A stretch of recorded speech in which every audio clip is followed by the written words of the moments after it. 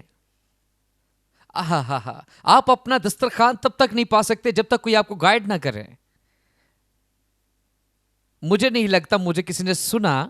Samuel اس نوجوان کا انتظار کر رہا تھا اور وہ نوجوان گدھے تلاش کر رہا تھا. مجھے نہیں لگا آپ نے مجھے سنا.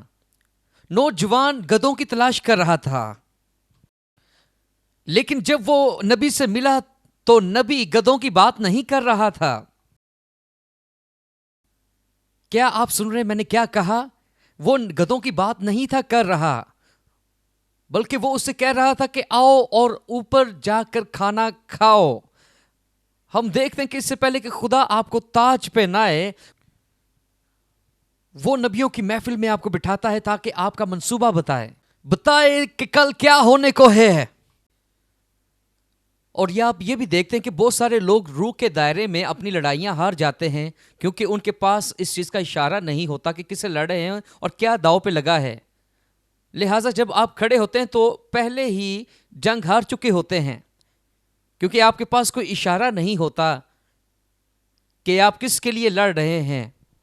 اگر وہ کہتا کہ میں کھانا کھانے نہیں بلکہ میں تو گدھے ڈھونڈنے آیا ہوں، اور کہتا کہ میرا والد پہلے ہی امیر ہے اور مجھے کسی چیز کی ضرورت نہیں ہے، اور یہ نہ جانتا کہ وہ لمبا خوبصورت اس لیے پیدا ہوا کیونکہ ایک خاص کام جو اسے کرنے کے لیے دیا تھا. میں آپ کو بتانا چاہتا ہوں کہ ابھی آپ جیسے مرضی نظر آئیں، یاد رکھیں خدا کا کلام کہتا ہے کہ آپ حیرت انگیز اور بے خوف ہیں. آپ کو کیا لگتا ہے کہ جو آپ کی زندگی میں مس ہے وہ دولت ہے؟ آپ صرف اس مقام سے محروم ہیں جو آپ کے لیے ہے. خدا پر اگر آپ یقین رکھتے ہیں تو خدا ضرور آپ کو وہ مقام مہیا کرے گا. اب میں چاہتا ہوں کہ آپ غور کریں اور اب ہم گہرائی میں جائیں گے. خدا کا روح آپ سے بات کر رہا ہے. اگر آپ یہاں ہیں تو بولیں آگ. اب یہاں دیکھیں، یہاں وہ اسے بتا رہا ہے کہ میں تجھے خدا کے ذہن کے بارے میں بتاؤں گا. اب یہاں کہتا ہے اور تیرے گدھے جن کو کھوئے ہوئے 3 دن ہوئے ان کا خیال مت کر کیونکہ وہ مل گئے ہیں. وہ کیوں کہہ رہا ہے کہ ان کا خیال مت کر؟ لکھا ہے کیونکہ وہ مل گئے ہیں. اور اسرائیلیوں میں سے جو کچھ مرغوب خاطر ہے. اب میں آپ کو ایسی چیز دکھانا چاہتا ہوں جو آپ کو حیران کر دے گی اور آپ کو سمجھنے کے لیے دکھانا چاہتا ہوں. اس نے اس طرح سے کیوں کہا کہ گدھے مل گئے ہیں؟ میں چاہتا ہوں کہ ہم اگلے باب کی طرف جائیں اور اگلے باب کی طرف جلدی سے جائیں گے، اور میں چاہتا ہوں کہ ہم 10ویں آیت پڑھیں. میں چاہتا ہوں کہ 10ویں باب کو پڑھیں گے اور یہاں سے ہاللویا 14ویں آیت سے میں چاہتا ہوں کہ ہم 14ویں آیت پڑھیں گے اور اب ہم 10ویں باب کی 14ویں آیت پڑھیں گے. ساؤل کے چاچا نے اس سے اور اس کے خادم سے کہا کہ تم کہاں گئے تھے؟ اس نے کہا گدھے کی تلاش کرنے کے لیے، اور جب ہم نے دیکھا وہ نہیں مل رہے تو ہم سیموئیل کے پاس گئے. اور ساؤل کے چاچا نے کہا برائے کرم مجھے بتاؤ کہ ساؤل نے تمہیں کیا کہا. اور ساؤل نے اپنے چاچا سے کہا کہ اس نے ہمیں صاف صاف بتایا کہ گدھے مل گئے ہیں، لیکن اس نے بادشاہی کے معاملے سے کوئی بات نہ کی اور اس نے کچھ نہ بتایا. سیموئیل کو گدھے نہیں ملے تھے.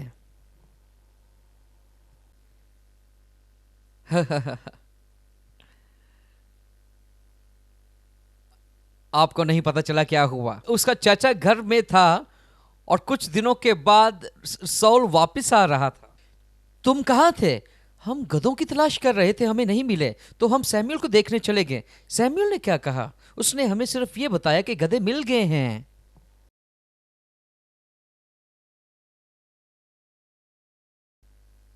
لیکن بادشاہی کے بارے میں دوسرے راز اس نے کسی کو نہیں بتائے تھے. آج میں آپ کو بتا رہا ہوں کہ آپ کو ایسے انکلز آنٹیز سے محتاط رہنا ہوگا جو آپ کی زندگی کے بارے میں جاسوسی کر رہے ہیں. آپ کو کیئرفل رہنا ہوگا کہ آپ کس سے شیئر کر رہے ہیں.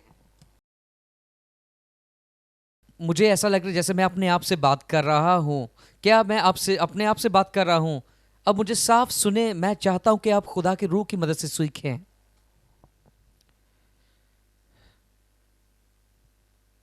آپ کی سرفرازی نبوتی کلام پر ہے. آپ کی زندگی کی تبدیلی نبوتی کلام کے اوپر ہے. کوئی بھی شخص جو نبوتی کلام پر یقین نہیں رکھتا ہے وہ یہ نہیں سمجھتا کہ خدا کا کلام کسے کہتے ہیں. یہ خدا کا کلام نبوتی کتابوں کا مجموعہ ہے، اور جو نبوتی کلام کو نظر انداز کرتا ہے وہ خدا کی دی ہوئی ہدایت کو نظر انداز کر دیتا ہے. میں آپ کو بتانا چاہتا ہوں کہ وہ گدھے جس کی تلاش میں آپ آئے تھے وہ مل گئے، اور وہ محل میں پائے گئے جہاں سے آپ کا تعلق ہے. وہ اس محل میں پائے گئے جہاں سے آپ کا تعلق ہے. سیموئیل مختلف جگہوں پر گدھوں کی تلاش میں گیا تھا، لیکن وہ نہیں جانتا تھا کہ خدا اسے محل کی طرف لے کر جا رہا ہے. آپ شاید اپنی بیماری کی وجہ سے یہاں آئے، ہو سکتا ہے کہ بائی چانس یہاں آئے، لیکن میں آپ کو بتانا چاہتا ہوں کہ آپ محل کی طرف لائے گئے ہیں، خدا کے محل کی طرف. آپ اقوام عالم کی خواہش بن جائیں گے. آپ اپنے خاندان کے وسائل کو روکنے اور چلانے والے بن جائیں گے. اب دیکھیں کہ بائبل کہتی ہے کہ سیمسن نے فلسطینیوں پر حملہ کیا. اس نے ایک گدھے کے جبڑے کی ہڈی سے 1000 فلسطینیوں کو مار ڈالا. یہی وجہ ہے کہ آپ کو معلوم ہوتا ہے کہ ایک گدھا بھی خدا کے اختیار کی نمائندگی کرتا ہے. میں نہیں جانتا کہ آپ سمجھ رہے ہیں. میں کہہ رہا ہوں کہ ایک گدھا عاجزی کو تو ظاہر کرتا ہے، لیکن نبوتی طور پر وہ خدا کی قدرت اور اختیار کو بھی ظاہر کرتا ہے. آپ نے دیکھا بائبل کہتی ہے کہ تیرے 1000 گر جائیں گے. کیا آپ سمجھ رہے ہیں؟ اب سیمسن نے 1000 فلسطینیوں کو گدھے کی ہڈی سے مار دیا. لہٰذا میں چاہتا ہوں کہ آپ کے اندر عاجزی پیدا ہو. آپ کو لگتا ہے کہ جیسے آپ کھو چکے ہیں. یہ وہ گھڑی ہے جسے خدا دوبارہ بحال کرنا چاہتا ہے. خدا آپ کو بڑے پیمانے پر مہیا کرے گا جسے آپ ڈھونڈنے آئے ہیں. خدا آپ کو دگنا دے گا جو آپ ڈھونڈنے آئے ہیں یہاں. لیکن کیا چیز طے کرے گی کہ آپ اس دسترخوان پر بیٹھیں؟ اس نبوتی کلام کی ہدایت جس کی آپ اطاعت کریں گے.